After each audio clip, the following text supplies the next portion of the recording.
AG ನ್ಯೂಸ್ಗೆ ಸ್ವಾಗತ. ಉತ್ತರ ಕರ್ನಾಟಕ ಅಭಿವೃದ್ಧಿ ಹರಿಕಾರ ಹಿಂದುತ್ವದ ನಾಯಕ ಯತ್ನಾಳ್ ಅವರನ್ನ ಕೆಲವರು ಕುತಂತ್ರ ಮಾಡಿ ಪಕ್ಷದಿಂದ ಉಚ್ಚಾಟನೆ ಮಾಡಿದ್ದು ಖಂಡನೀಯ ಎಂದು ಕೂಡಲ ಸಂಗಮ ಪಂಚಮಸಾಲಿ ಪೀಠದ ಸ್ವಾಮೀಜಿ ಶ್ರೀ ಬಸವಜಯ ಮೃತ್ಯುಂಜಯ ಸ್ವಾಮೀಜಿ ಹೇಳಿದ್ದಾರೆ. ಗುರುವಾರ ಬೆಳಗಾವಿಯಲ್ಲಿ ಮಾತನಾಡಿದರು. ಲಿಂಗಾಯತ ನಾಯಕತ್ವ ಬೆಳೀತಾ ಇದೆ. ಹಿಂದುತ್ವದ ಕೂಗು ಅಡಗಿಸಲು ಈ ರಾಜ್ಯದ ಜನ ಅವರನ್ನ ಮುಖ್ಯಮಂತ್ರಿಯಾಗಿ ನೋಡಬೇಕು ಎಂದು ನೋಡ್ತಾ ಇದ್ದಾರೆ ಎಂದರು.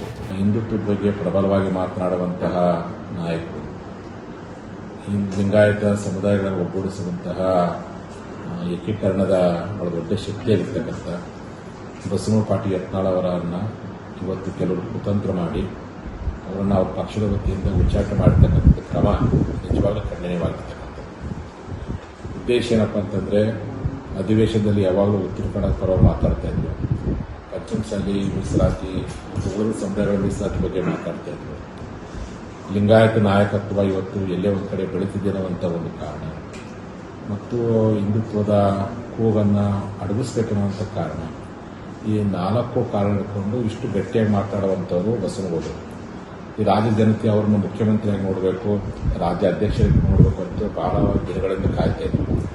ಈ ಎಲ್ಲ ಕಾರಣಕ್ಕೋಸ್ಕರವಾಗಿಯೇ ಹತಾಶೆಗೊಂಡು ಪೂರ್ವಗ್ರಹ ಪೀಡಿತರಾಗಿ ಬಿಜೆಪಿ ಒಳಗಿರ್ತಕ್ಕಂಥ ಕೆಲವೊಂದು ಲಿಂಗಾಯತ ನಾಯಕತ್ವವನ್ನು ಕುಗ್ಗಿಸುವಂತೆ ಕೆಲವೊಂದು ದುಷ್ಟ ಮನಸ್ಸುಗಳು ಮತ್ತು ಕುತಂತ್ರದ ಮೂಲಕವಾಗಿ ಭಾರತೀಯ ಜನತಾ ಪಕ್ಷದಿಂದ ಒಬ್ಬ ಹಿರಿಯ ನಾಯಕನನ್ನು, ಪ್ರಾಮಾಣಿಕ ರಾಜಕಾರಣಿಯನ್ನು ನೇರವಾಗಿ ಮಾತನಾಡುವಂಥ ಅವ್ರ ಪಕ್ಷದ ಸಿದ್ಧಾಂತಗಳನ್ನು ಬಹಳಷ್ಟು ಗಟ್ಟಿಯಾಗಿ ಪ್ರತಿಪಾದಿಸುವಂಥ ಒಬ್ಬ ನಾಯಕನನ್ನು ಇವತ್ತು ಉಚ್ಚಾಟನೆ ಮಾಡುವಷ್ಟು ಮಟ್ಟಿಗೆ ಕೀಳು ಮಟ್ಟಕ್ಕೆ ಇವತ್ತು ಒಳಗಾಗಿರ್ತಕ್ಕಂಥದ್ದು ಅದು ಅವ್ರ ಪಕ್ಷಕ್ಕೆ ಬಹಳ ದೊಡ್ಡ ಹಿನ್ನಡೆ.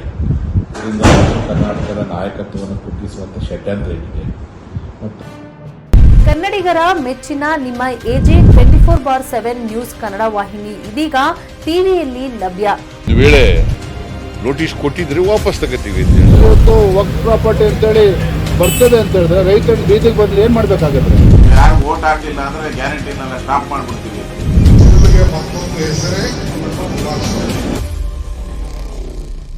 ಕರ್ನಾಟಕ ಮತ್ತು ದೇಶ ವಿದೇಶ 360 ಡಿಗ್ರಿ ಸುದ್ದಿ ಹಾಗೂ ಉತ್ತರ ಕರ್ನಾಟಕ, ಬೆಳಗಾವಿ, ಬಾಗಲಕೋಟೆ, ಧಾರವಾಡ, ಹಾವೇರಿ, ಗದಗ, ಬಿಜಾಪುರ ಜಿಲ್ಲೆಯ ಕ್ಷಣ ಕ್ಷಣದ ವಿವರವನ್ನ ಪಡೆಯುವುದಕ್ಕೆ ಎಜೆ 24/7 ನ್ಯೂಸ್ ಕನ್ನಡ ವಾಹಿನಿಯನ್ನ ಲೈಕ್ ಮಾಡಿ, ವಿಡಿಯೋಗಳನ್ನ ಶೇರ್ ಮಾಡಿ, ಕಮೆಂಟ್ ಮಾಡುವ ಮೂಲಕ ನಮ್ಮ ವಾಹಿನಿಗೆ ಸಹಕಾರ ನೀಡಿ ಮತ್ತು ಚಾನೆಲ್ ಅನ್ನ ಸಬ್ಸ್ಕ್ರೈಬ್ ಮಾಡಿ.